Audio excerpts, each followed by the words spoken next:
오늘 말씀의 제목은 경외함을 필요로 하는 하나님의 일입니다. 이 시간 경외함을 필요로 하는 하나님의 일이라는 제목으로 하나님의 말씀 전하겠습니다.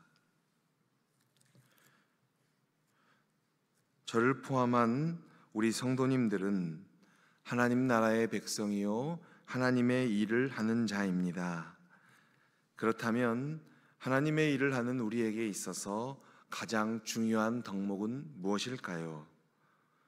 물론 이 질문에 대한 답은 본문에 따라 다를 것 같습니다. 오늘 본문은 하나님의 일을 하는 자의 가장 중요한 덕목은 경외함이라고 밝히고 있습니다. 그래서 오늘 말씀의 제목이 경외함을 필요로 하는 하나님의 일입니다.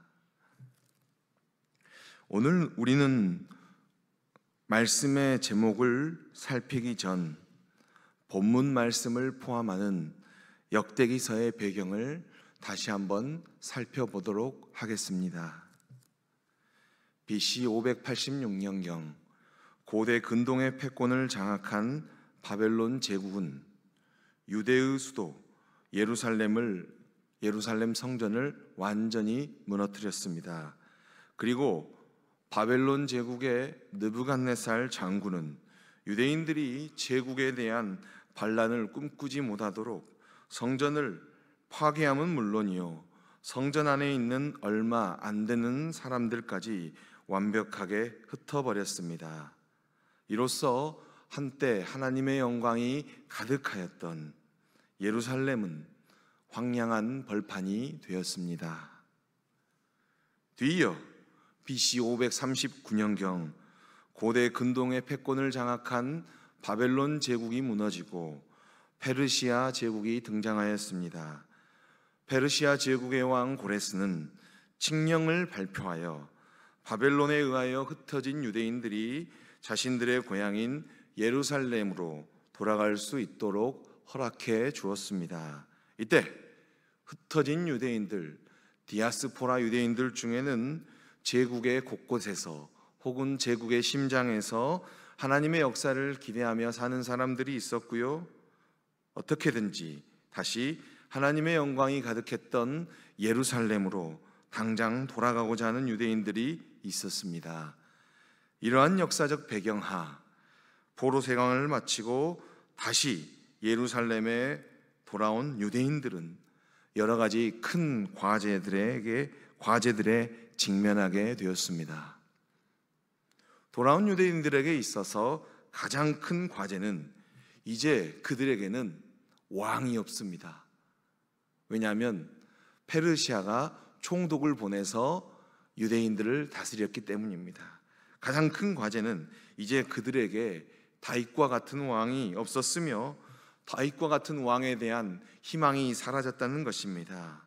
또한 이스라엘 백성들을 세우셨고 보호하셨던 여호와 하나님, 바로 이 여호와 하나님께서 거하셨던 예루살렘 성전이 회파된 채로 남아 있었다는 것입니다. 이에 돌아온 유대인들은 성전 안에서 하나님의 영광이 가득했던 제사는 차치하고 그냥 형식적 제사마저 떠올릴 엄두가 나지 않았습니다. 또 성전 안에서 예배를 인도해야 할 레위 지파 사람들도 이 사람이 레위 지파 사람인지 아닌지도 구별되지 않았다는 것입니다. 최악의 상황은 BC 723년에서 22년경 아수르에 의해서 멸망한 북이스라엘 백성들과의 문제였습니다. 돌아온 유대인들은 종교적이고 정치적인 문제로 200년 이상 북이스라엘 백성들과 대립각을 이어왔었습니다. 또한 사마리아를 중심으로 한 북이스라엘 백성들이 여러 민족들과 혼합되었기 때문에 이제 돌아온 유대인들은 이들과는 종교적으로 정치적으로 하나가 되기 어려웠다는 점입니다. 과거 이스라엘을 이루었던 12지파는 아름다운 추억이 되었다는 것입니다. 하나님께서는 위에서 살핀 여러 과제들을 해결해야 하는 유대인들을 위하여 역대기서의 말씀을 주셨습니다. 특히 오늘 본문 말씀이 기록된 역대상의 말씀은 내용상 크게 두 부분으로 나눌 수 있습니다. 첫 번째 부분은 하나님께서 창조하신 최초의 사람인 아담으로부터 시작하여 이스라엘의 포로 귀환 자들의 족보가 기록된 역대상 1장에서 9장까지의 내용입니다. 두 번째 부분은 다윗 왕의 일대기가 기록된 역대상 10장에서 29장 사이의 내용입니다. 다윗 왕의 일대기에 대하여 역대기서와 비교될 수 있는 사무엘서와 열왕기서는 다윗이 왕이 되는 과정이 극적이고 디테일하게 표현되어 있고요, 왕이 된 다윗의 치부가 아주 낱낱이 적나라하게 기록되어 있습니다. 반하여 오늘 본문을 포함하는 역대기서는 다윗이 왕이 되는 과정은 기록되어 있지 않고 그냥 다윗 왕으로부터 시작합니다. 즉 다윗 왕으로부터 시작해서 다윗 왕의 치부도 다 기록되어 있지 않고 그냥 넘어갑니다. 오늘 본문은 다윗 왕의 일대기가 기록된 두 번째 부분, 역대상 10장에서 29장에 포함되어 있는 역대상 13장 1절에서 14절의 내용입니다. 오늘 본문 말씀 역대상 13장 1절에서 14절에는요, 역대기서의 참 기록자인 하나님께서 돌아온 유대인들에게 알려주고 싶으셨던 다윗 왕의 일대기가 기록되어 있습니다. 오늘 본문 안에서 발견될 수 있는 흥미로운 사실은 오늘 본문과 비교 본문인 사무엘하 6장 1절에서 11절까지의 내용은 매우 그 흐름이 비슷하다는 것입니다. 오늘 본문 말씀에는 하나님의 존재를 상징하는 언약궤를 자신의 다윗성에 모시고 싶어하는 다윗 왕의 모습이 그려져 있습니다. 다윗 왕이 이렇게 하나님의 존재를 상징하는 언약궤를 자신의 왕궁에, 자신의 성에 모시고 싶어 했다는 사실만으로도 그는 유대인들의 희망이 될 자격이 있었습니다. 하나님의 존재를 상징하는 언약궤를 모시기를 원하는 다윗 왕에게 필요한 것은 경외함이었습니다. 언약궤를 모시는 일, 다른 말로 하면 하나님의 일을 하는 다윗 왕은 경외함이 부족했습니다. 그 결과 그는 하나님의 일을 완성하지 못했습니다. 그렇다고 해서 우리는 다윗 왕을 부족한 왕이라고 생각해서는 안 되었습니다. 왜냐하면 다윗 왕은 오늘 본문 1절에서 4절까지의 말씀을 보면 사람들과 소통할 수 있는 사람이었기 때문입니다. 3절 말씀을 보면 다윗은 선임자의 실수도 극복할 수 있는 사람이었기 때문입니다. 5절에서 8절까지의 말씀을 보면 다윗 왕은 하나님의 일을 전심으로 기뻐할 줄도 아는 사람이었기 때문입니다. 12절, 13절 말씀을 보면 다윗은 왕이었지만 하나님의 질책을 듣고 멈출 수 있는 사람이었기 때문입니다. 어찌 왕이 혹은 지도자가 죽었으면 죽었지 질책받고 멈추는 것이 쉬운 일이겠습니까? 다윗 왕은 위에서 언급한 장점들에게도 불구하고 하나님의 일을 하는 다윗 왕은 경외함이 부족해서 하나님의 일을 완성하지 못했습니다. 하나님의 궤를 이동시키는 하나님의 일을 하는 다윗 왕은 말씀 사무엘상 6장 7절에서 12절에 기록된 블레셋 사람의 관습을 따라서는 안 되었습니다.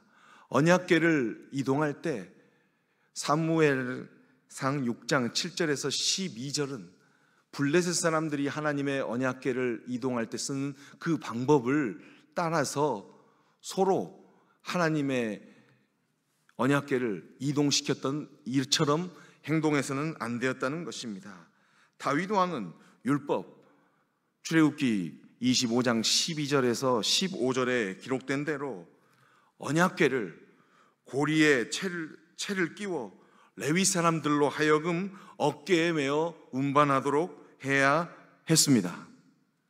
그러나 다윗 왕이 언약궤를 이동시키는 하나님의 일을 율법대로 하지 않고 블레셋 사람의 관습을 따르자 어떠한 일이 발생했습니까? 하나님의 언약궤를 이끌어가는 수레가 기돈의 타작마당, 사무엘하 6장 6절에 따르면 나곤의 타작마당이죠. 그런데 기돈의 타작마당에 이르자 하나님의 언약궤를 이끌던 소들이 뛰었습니다. 그러자 우사가 하나님의 언약궤가 흔들리자 하나님의 언약궤를 손을 펴서 붙들었습니다. 이에 본문 말씀 역대상 13장 10절과 같은 일이 발생하였습니다. 역대상 13장 10절 말씀 우리 한 목소리로 읽어볼까요? 읽겠습니다. 우사가 손을 펴서 궤를 붙들므로 말미암아 여호와께서 진노하사 치심에 그가 거기 하나님 앞에서 죽으니라. 아멘. 우사가 손을 펴서 언약궤를 붙들므로 말미암아 여호와 하나님은 진노하셨어요. 그리고 그를 치셨습니다. 그가 거기 하나님 앞에서 죽었습니다. 이 일을 보고받은 다윗 왕은 하나님의 일을 멈추었습니다. 그리고 그는 자신의 문제의 원인을 파악했습니다. 그의 문제는 율법, 즉 도라, 출애굽기 25장 12절에서 15절 말씀, 이 말씀대로 언약궤를 이동시키는 방법에 대한 규례, 이 토라에 대한 경외함, 그 토라를 경외하지 않고 그냥 블레셋 사람들이 한 대로 언약궤를 움직였다는 것입니다. 그 경외함의 결여였습니다. 이렇게 자신의 문제의 원인을 파악한 다윗 왕은 이 일로 인하여 더한 인명 피해를 경험하지 않았을 뿐만 아니라 오벳 에돔의 집에 석 달간 머물게 된 하나님의 언약궤는 오벳 에돔 집을 축복하였다는 사실을 들을 수 있었습니다. 돌아온 유대인들은 자신들이 그토록 이상적으로 꿈꿔왔던 다윗 왕의 일대기를 통하여 다윗 왕도 부족했던 경외함, 율법에 대한 경외함, 말씀에 대한 경외함, 예배의 대상에 대한 경외함을 떠올려야 했었습니다. 경외함을 회복해야 했었습니다. 우리 역시 마찬가지입니다. 이 시간 영적으로 보면 영적 제물로 저와 여러분들을 판단한다면 영적 제물로 새벽 기도에 나온 사람들은 S급으로 분류할 수 있는 우리 성도님들에게 묻고 싶습니다. 우리 성도님들은 경외함으로 예배 드리십니까? 경외함으로 말씀을 받습니까? 경외함으로 찬송 드리십니까? 경외함으로 기도하십니까? 경외함으로 봉사하십니까? 그렇지 않다면 혹시 우리 성도님들은 예배를 드려주시는 겁니까? 말씀을 들어주시는 겁니까? 찬송을 불러주시는 겁니까? 기도를 해주시는 겁니까? 봉사를 해주시는 겁니까? 혹시 우리 성도님들 가운데서 세상 일은 차치하고요, 하나님의 일이 잘 풀리지 않습니까? 그렇다면 먼저 그 일이 하나님의 일이 분명한지 스스로 판단해 보시기를 바랍니다. 스스로 하나님의 일이 분명하다고 확신한다면 경외함으로 그 해답을 찾기를 바랍니다.